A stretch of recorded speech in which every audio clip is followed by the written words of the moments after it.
Hello மக்களே, தமிழக வெற்றி கழகத்தின் தலைவர் விஜய் அவர்கள் தனித்துதான் போட்டியிட போகிறாரா? விஜயுடன் கூட்டணி வைப்பதற்கு எந்த ஒரு கட்சியும் முன்வரவில்லை என்ற தகவலும் தற்பொழுது கிடைக்க பெற்றுள்ளது. கடைசியாக எடப்பாடி பழனிசாமி அவர்கள் நேரடியாக நேற்று கூட தெரிவித்திருந்தார், தமிழக வெற்றி கழகத்துடன் நாங்கள் கூட்டணி பேச்சுவார்த்தையை நடத்தி வருகிறோம் என்பதையும் தெரிவித்திருந்தார்.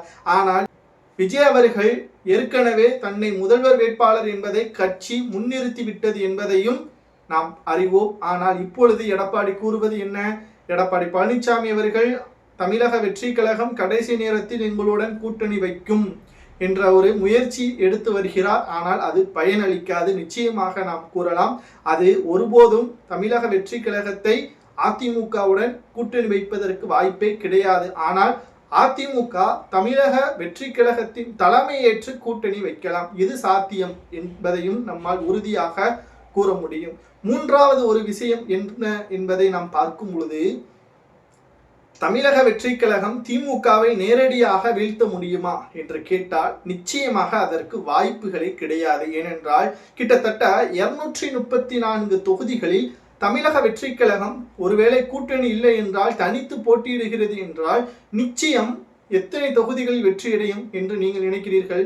ஒரு 70, 80, 90 அப்படின்னு நீங்க நினைக்கலாம். ஆனால் அதுக்கு வாய்ப்பே கிடையாது. மிஞ்சி மிஞ்சி போனா 1, அதிகபட்சம் 4க்குள்ளதான் வரும். ஏன்னா விஜயகாந்த் அவர்கள் 2006 கட்சியை ஆரம்பித்து போட்டியிடும் பொழுது விஜயகாந்த் அவர்கள் மட்டும்தான் வெற்றி அடைந்தார். ஆனால் ஓட்டு வங்கி அதிகமாக இருந்தது ஒட்டுமொத்த கட்சிக்கும். அதற்கு பிறகுதான் அதிமுகவுடன் கூட்டணி வைத்து எதிர்கட்சியாக பொறுப்பேற்றார்.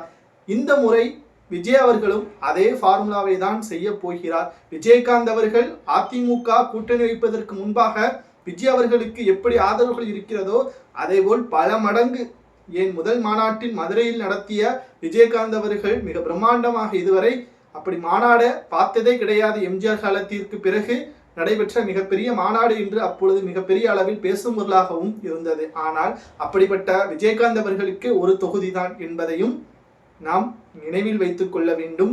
தற்பொழுது விஜய் அவர்கள் கிட்டத்தட்ட திமுகவை எதிர்க்கலாம். ஆனால் சீமான் எப்படி தள்ளாடி கொண்டு இருக்கிறாரோ அரசியல் களத்தில் கிட்டத்தட்ட ஓட்டு வங்கி இருக்கிறது ஒட்டுமொத்தமாக. ஆனால் தேர்தலில் சீமான் சட்டசபைக்குள் சென்று இருக்கிறாரா? நிச்சயமாக அது ஒரு கேள்விக்குறியாகத்தான் இருக்கிறது. மாநிலங்களவை தேர்தலில் நாடாளுமன்றத்திற்கு சென்றாரா?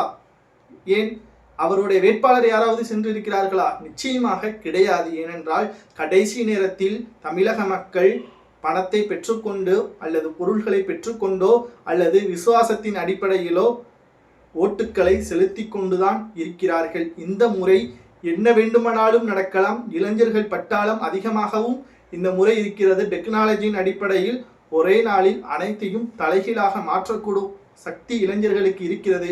ஆனாலும் விஜய் அவர்களால் தாக்கு பிடிக்க முடியுமா என்று கேட்டால் அது மிகப்பெரிய ஒரு கடினம்தான். பொறுத்திருந்து பார்க்கலாம். திமுக விஜய் அவர்களை வீழ்த்த நிச்சயமாக முயற்சிதான் எடுக்கும். ஆனால் அதில் விஜய் அவர்கள் தப்பிப்பாரா என்பதை பொறுத்திருந்து பார்க்கலாம்.